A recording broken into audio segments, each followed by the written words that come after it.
اعوذ باللہ من الشیطان الرجیم بسم اللہ الرحمن الرحیم اللہم انی اسألک علما نافعا۔ عزیز طلباء، السلام علیکم ورحمۃ اللہ وبرکاتہ۔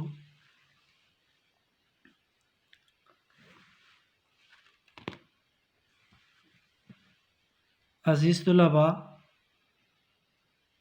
باب چہارم اخلاق اور آداب سے ہم پڑھ رہے تھے، تو گزشتہ سبق میں آداب میں سے ہم نے میانہ روی کے متعلق پڑھا کہ ہر کام کے اندر درمیانی راستہ اعتدال کو اپنانا چاہیے۔ عزیز طلباء، آداب میں سے ایک ادب یہ ہے، اسلام ہمیں برابری کا درس دیتا ہے۔ کسی کو اونچا یا بڑا، چھوٹا یا کم تر سمجھنا یہ اسلام کی نصیحت اور اسلام کا یہ درس نہیں ہے، بلکہ اسلام مساوات اور برابری کا حکم دیتا ہے۔ تو پیارے بچوں، آج کے ہمارے سبق کا جو موضوع یا عنوان ہے وہ مساوات ہی ہے۔ سب سے پہلے ہم دیکھیں گے مساوات کہتے کسے ہیں، مساوات کا مطلب کیا ہے۔ تو پیارے بچوں، مساوات برابر ہونے یا برابری کو کہتے ہیں۔ اسلام مساوات کا دین ہے اور اس میں تمام انسانوں کا درجہ ایک جیسا ہے، یعنی تمام انسانوں کا درجہ برابر ہے۔ اللہ تعالیٰ کے نزدیک تمام انسانوں کے حقوق برابر ہیں۔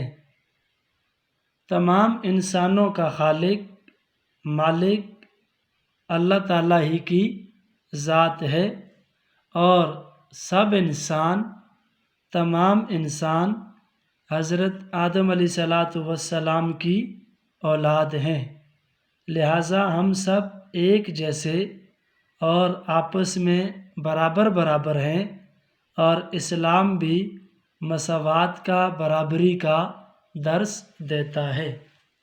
تو پیارے بچوں، مساوات کا معنی کیا ہے؟ مساوات کا مطلب کیا ہے؟ برابری۔ اور اسی طرح اسلام ہمیں مساوات کا درس دیتا ہے۔ اسلام کے اندر تمام انسانوں کا درجہ کیا ہے؟ تمام انسانوں کا درجہ اسلام میں برابر ہے۔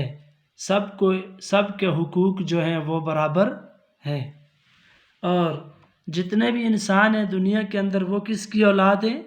حضرت آدم علیہ السلام کی اولاد ہیں۔ تو لہٰذا آدم علیہ السلام کی اولاد ہونے کے ناطے سب کیا ہیں؟ برابر ہیں۔ اس کے بعد دوسرا پوائنٹ ہے ہمارے پاس، مساوات کی اہمیت۔ مساوات کی اہمیت کے اندر دیکھتے ہیں، اسلام سارے کا سارا مساوات کا درس دیتا ہے، یعنی برابری کا درس دیتا ہے۔ اسلامی مساوات وطن، قوم، نسل، رنگ اور زبان کی تفریق سے بالا تر ہے۔ یعنی اسلام کے اندر وطن یا قوم یا نسل یا رنگ کی پہچان نہیں ہوتی۔ اسلام کے اندر برابری کا درس ہے۔ اسلام کی پہچان اس سے ہوتی ہے کہ اسلام کے اندر سارے کے سارے برابر ہیں، جیسا کہ قرآن مجید میں اللہ تعالیٰ کا ارشاد ہے۔ سورۃ الحجرات کے اندر آیت نمبر 13 میں اللہ تعالیٰ کا ارشاد ہے، بسم اللہ الرحمن الرحیم، یا ایہا الناس انا خلقناکم من ذکر و انثی وجعلناکم شعوبا وقبائل لتعارفوا ان اکرمکم عند اللہ اتقاکم۔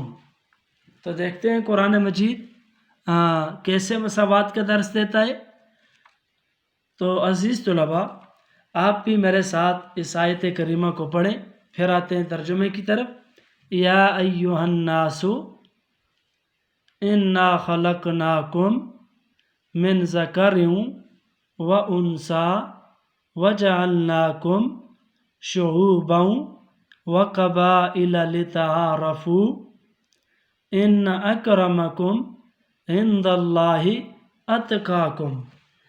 ترجمہ: اے لوگو، ہم نے تم کو ایک مرد اور ایک عورت سے پیدا کیا، تمہاری پیدائش کی، اور تمہاری قومیں اور قبیلے بنائے تاکہ ایک دوسرے کی شناخت کرو۔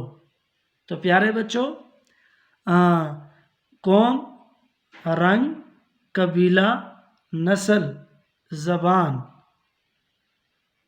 اس سے شناخت کی جاتی ہے، اس سے ایک دوسروں کے اندر تفریق کی جاتی ہے، ایک دوسرے کی پہچان کی جاتی ہے، نہ کہ یہ کہ وطن، قوم، نسل، رنگ جو ہے اس سے عزیز طلباء، اس سے کوئی بڑا نہیں ہو جاتا، اس سے کسی کا مقام اور مرتبہ اونچا نہیں ہو جاتا ہے۔ وطن، قوم، رنگ، نسل سے عزت اور وقار نہیں بڑھتا، عظمت اور رفعت اور بلندی ان چیزوں سے نہیں ملتی، بلکہ اللہ تعالیٰ کے نزدیک یہ قوم، رنگ، نسل اور قبیلے جو ہیں، اللہ تعالیٰ فرماتے ہیں یہ اس لیے بنائے تاکہ تم ایک دوسرے کی شناخت کر سکو، تاکہ تمہیں ایک دوسرے کی پہچان ہو جائے۔ اللہ تعالیٰ کے نزدیک بلندی کیا ہے؟ اللہ تعالیٰ کے نزدیک بلند مقام کسے ملتا ہے؟ عند اللہ اتقاکم، اللہ تعالیٰ کے نزدیک تم میں سے سب سے زیادہ بلند مقام والا، تم میں سے سب سے زیادہ عزت والا وہ ہے اتقاکم، جو اللہ تعالیٰ سے ڈرتا ہو، جس کے دل کے اندر خوف الہی ہو، جو زیادہ پرہیزگار ہو، متقی ہو، اپنے دامن کو، اپنے آپ کو اللہ تعالیٰ کی معصیت اور اللہ تعالیٰ کی نافرمانیوں سے بچا کر زندگی گزارنے والا ہو۔ عزیز طلباء، اس کے بعد ہے دوسرا پوائنٹ، نیکسٹ پوائنٹ، دین اسلام کی خصوصیت۔ کیا ہے دین اسلام کی خصوصیت اور تعلیم؟ اسلام ہمیں تعلیم کیا دیتا ہے اور دین اسلام کی خصوصیت کیا ہے؟ تو دین اسلام کی ایک بڑی خصوصیت اور اس کی تعلیم یہ ہے کہ دنیا کے سارے انسان جو ہیں، دنیا کے سب انسان حضرت آدم علیہ السلام کی اولاد ہونے کے ناطے حقوق میں ایک جیسے ہیں۔ اس لیے اس کی نظر میں آقا اور غلام، چھوٹا اور بڑا، امیر اور فقیر، سب کے مساوی حقوق رکھے گئے ہیں۔ تو پیارے بچوں، دین اسلام کی تعلیم سے ہمیں یہ درس ملا، یہ سبق ملتا ہے کہ ہم سارے انسان دنیا کے آدم علیہ السلام کی اولاد ہیں، اور آقا، غلام، چھوٹا اور بڑا، امیر اور فقیر، ان سب کے مساوی حقوق دیے۔ ہاں، اگر کسی کو مقام اور مرتبہ حاصل ہے تو وہ صرف اور صرف تقوی کی وجہ سے ہے، پرہیزگاری کی وجہ سے ہے۔ یہ ہوا دین اسلام کی خصوصیت اور تعلیم۔ اس کے بعد نیکسٹ پوائنٹ ہے ہمارے پاس حجۃ الوداع اور درس مساوات۔ حجۃ الوداع کے موقع پر درس مساوات، نبی کریم صلی اللہ علیہ وسلم نے حجۃ الوداع کے عظیم الشان موقع پر مساوات کا درس دیتے ہوئے فرمایا، تمہارا رب ایک ہے، تمہارا باپ ایک ہے، تم سب آدم علیہ السلام کی اولاد ہو۔ آدم علیہ السلام مٹی سے بنائے گئے اور تم میں سے سب سے زیادہ عزت والا اللہ تعالیٰ کے نزدیک عزت والا وہ ہے جو متقی ہو، پرہیزگار ہو، جو انصاف کو قائم رکھنے والا ہو، جو مساوات کو قائم رکھنے والا ہو، وہ اللہ تعالیٰ کے نزدیک عزت والا ہے۔ حجۃ الوداع کے بعد ہمارے پاس پوائنٹ ہے سیرت طیبہ اور مساوات۔ سیرت طیبہ اور مساوات، آپ صلی اللہ علیہ وسلم کی زندگی سے ہمیں بہت سے مقامات پر مساوات کا درس ملتا ہے آپ کی سیرت مبارکہ سے۔ تو سب سے پہلا پوائنٹ ہے ہمارے پاس مسجد قباء اور مسجد نبوی کی تعمیر۔ مسجد قباء اور مسجد نبوی کی تعمیر جس وقت ہوئی نا، تعمیر ہو رہی تھی، اس وقت آپ صلی اللہ علیہ وسلم بھی صحابہ کرام کے ساتھ ان کے ہمراہ گارا، پتھر اور لکڑیاں وغیرہ اٹھا کر لاتے تھے۔ تو صحابہ کرام نے کہا کہ اے اللہ کے رسول، آپ تکلیف نہ اٹھائیں، آپ ہمارے ساتھ یہ پتھر اٹھانا اور یہ لکڑیاں اٹھا کے لانا، آپ ہمارے ساتھ یہ کام نہ کروائیں۔ تو آپ صلی اللہ علیہ وسلم نے مسجد قباء اور مسجد کی نبوی کی تعمیر میں فرمایا، نہیں، میں بھی تمہارے ساتھ برابر حصہ لوں گا، میں بھی تمہارے ساتھ برابر حصہ لوں گا۔ تو مسجد قباء اور مسجد نبوی کی تعمیر میں آپ صلی اللہ علیہ وسلم نے صحابہ کے ساتھ پورے کا پورا ساتھ دیا۔ اس کے بعد ہے غزوہ بدر۔ غزوہ بدر میں مسلمانوں کے پاس سواریاں کم تھیں۔ مسلمانوں کے پاس کیا کم تھا؟ سواریاں۔ ہر 3 افراد کے لیے ایک سواری تھی۔ ایک وقت میں 2 آدمی سوار ہوتے اور ایک پیدل چلتا۔ نبی کریم کی سواری میں حضرت علی رضی اللہ تعالیٰ عنہ اور حضرت ابو دردہ رضی اللہ تعالیٰ عنہ شریک تھے۔ تو آپ صلی اللہ علیہ وسلم اپنی باری پر سوار بھی ہوتے اور پیدل بھی چلتے۔ تو عزیز طلباء، غزوہ بدر میں کیا ہوا؟ غزوہ بدر میں مسلمانوں کے پاس سواریاں کم تھیں اور ہر 3 فرد کے لیے کتنی سواری تھی؟ ایک، یعنی ایک سواری کے اوپر 3 بندے، 2 بندے سوار ہوتے اور ایک سواری کے ساتھ پیدل چلتا۔ تو نبی اکرم صلی اللہ علیہ وسلم کی سواری میں کون کون سے صحابی شامل تھے؟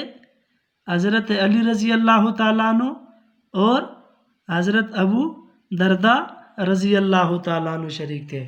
لیکن آپ صلی اللہ علیہ وسلم اپنی باری پر سوار بھی ہوتے اور پیدل بھی چلتے۔ تیسرا پوائنٹ ہے مدینہ منورہ میں اونچے خاندان کی عورت کی سفارش۔ ایک مرتبہ مدینہ منورہ میں ایک اونچے خاندان کی ایک عورت نے چوری کر ڈالی۔ چوری کی تو خاندان والوں نے اس کی سفارش کروائی، تو آپ صلی اللہ علیہ وسلم نے ناراضگی کا اظہار کرتے ہوئے فرمایا، اگر میری بیٹی بھی چوری کرتی تو میں اس کو بھی سزا دیتا۔ سبق کیا ملا؟ درس، مساوات کا درس ملا، برابری کا درس دیا آپ صلی اللہ علیہ وسلم نے۔ فرمایا یہ اونچے خاندان کی عورت ہے، تم اس کی سفارش کرتے ہو، اگر اس کی جگہ میری بیٹی بھی چوری کرتی تو میں اس کو بھی سزا دیتا۔ پیارے بچوں، آج کے ہمارے سبق کا عنوان تھا مساوات۔ تو مساوات میں سب سے پہلے ہم نے مساوات کا مطلب، مفہوم پڑھا۔ دوسرے نمبر پہ ہم نے مساوات کی اہمیت اور مساوات کی اہمیت کے ضمن میں ہم نے قرآن پاک کی آیت کریمہ اور اس کا ترجمہ پڑھا۔ اس کے بعد